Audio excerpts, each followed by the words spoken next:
we had the good fortune with Tom Dempsey to actually go out and see his facility the other day. And I wish we would have taped that. The anecdotal stories that we heard.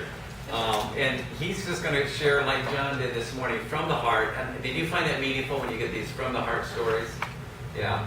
And I'm going to let Tom pretty much introduce himself and some of the work that he has led up to him. His background is in industrial design. And he's the kind of the brains behind the Go. Has anybody seen the Go? Mm-hmm. Go behind it? Have it somewhere. Yeah. Slide.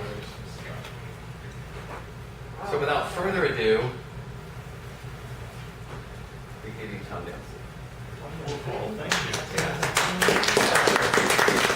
And, thank you, Phil. I'm either going to walk a lot or I'm going to have to sit because I can't stand still.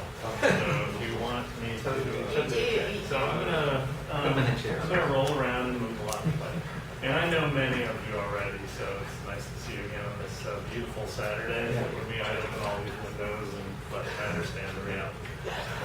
It's interesting to follow up on what I've just heard in the last half an hour or so of listening, because many of the realizations that you just talked about, Dr. Phil, is I was going to write, the one thing I was going to write right here that is the motivation for me to do what I've done pretty much my adult life.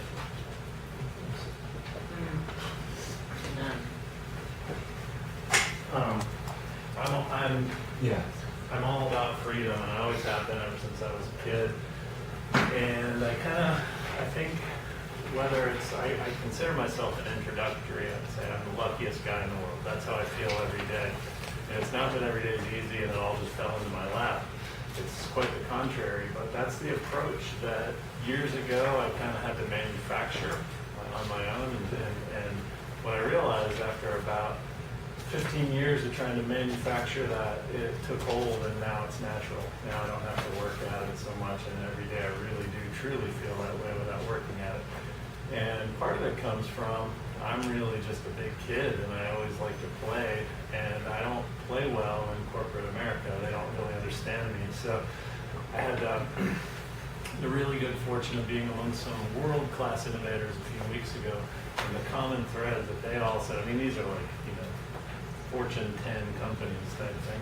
And the common thing they said was the leading innovator in those companies basically has to take their job right to the brink of getting fired all the time in order to be successful. Because if they're not getting it done. And I hated living. I was in some corporate job like that, and I didn't know that at the time, but in hindsight I realized that was me. I was always right at the brink of really driving this company nuts because I was pushing them into a place of being uncomfortable. And another guy said, the worshiping at the church of finance and all the structure in corporate America that has to be abided by really constricts you from doing anything truly innovative.